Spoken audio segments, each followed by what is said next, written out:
Hi, you guys. I'm Overland. It's December 5th, 2019, and today is a beautiful, beautiful new evening.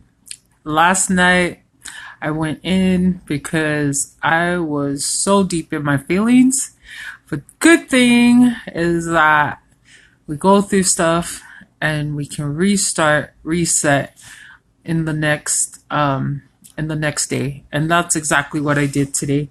Um, got home about an hour ago and knew that I wanted to come in and not so much apologize for being so transparent, but to move on, move on to today.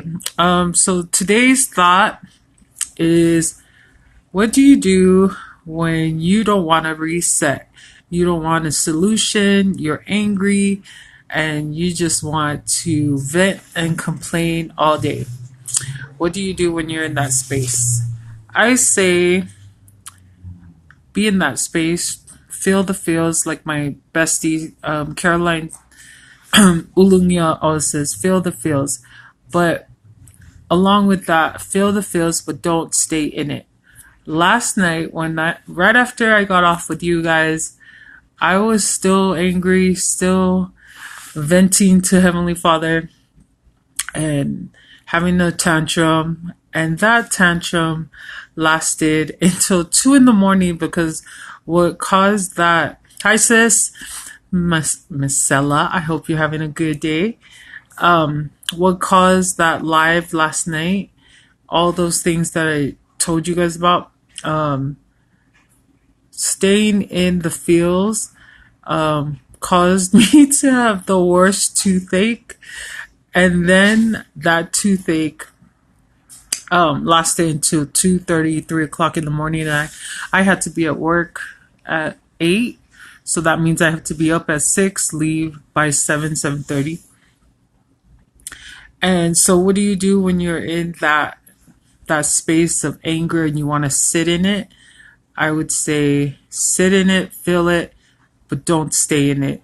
Try your best to get through it by either distracting yourself and doing something else. Like as I was having my toothache, I was like, okay, I have a toothache. I'm making it worse because I'm angry.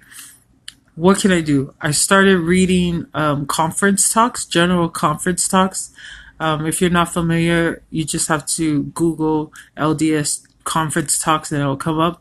So I thought if I read those, then it'll help me to get out of my angry state. That just made me more mad because I wasn't ready to receive Heavenly Father's message. I wasn't in the right space to hear Him or even have the desire to hear Him.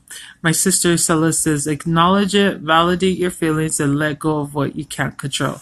And exactly my point. Let go of what you can't control. But if you are an angry bird like me and you don't know how to let go, or you don't want to let go, my suggestion is if you don't let go, things will escalate. It will escalate. So if I had felt the feels for maybe like 2 to 3 minutes and then just moved on, didn't sweat the small stuff of how I was feeling about Heavenly Father and my dating situation, I could have went to sleep good, I think. Maybe I would have still had the toothache, but it wouldn't have been as excruciating that of what it turned into yesterday, right before I went to bed to, early morning hours. And so as I was getting ready, and I was so surprised. I know my bestie Caroline was praying for me hard because I was surprised. Not only did I wake up on time to get ready, I went throughout this whole day not even like tired, like that kind of, I don't know what it feels like to be hungover, but I thought I was gonna wake up, I was gonna be hella tired, hella grumpy, and I wasn't. I just felt the power of prayer working in me. The other thing that helped with that was repeating positive affirmations to myself, because I did remember, like, as I was half awake, half asleep, I said like 3 affirmations. And if you don't know what affirmation is, it's like a phrase or model that you go by.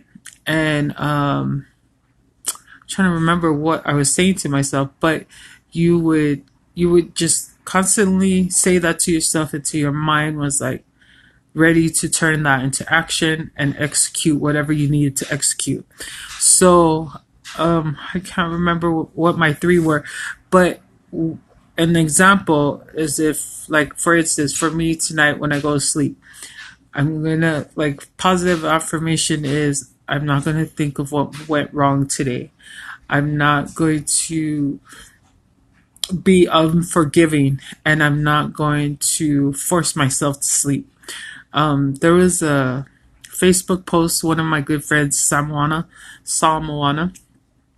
posted about sleep, and one of the points they were making is that when you're sleeping or having a hard time of sleeping, you can't tell yourself go to sleep, because the more you tell yourself go to sleep, or you worry about, oh my gosh, it's 12, I should be sleeping, I have to wake up at 5 in the morning. The more you do that, the more you're just activating things in your mind to keep you awake. So anyways, point is, guys, let go with what Sister Stella said, let go of what you can't control. But if you're just out of control because you're angry, understand that it could escalate. And that's why I remember my driver's ed teacher telling our class when we were trying to get our driver's license, that women should not drive when they're emotional, because if they drive and they're angry or they're like depressed, and this could go for guys too, but mainly women because we're reactional. He said, if you guys drive like that, you can literally, your mind is not focused on the road. You can run a red light. You can hit a human being. You can hit a pet or hit a wall. Whatever you hit, but it's because you escalated in your emotions, and it's distracting your vision and your intelligence of how to, maneuver your vehicle. So I love you guys. I hope that helped you guys, and thank you for bearing with me. Last night was a rough night, but today is a better day. I love you guys, and take care. Talk to you tomorrow.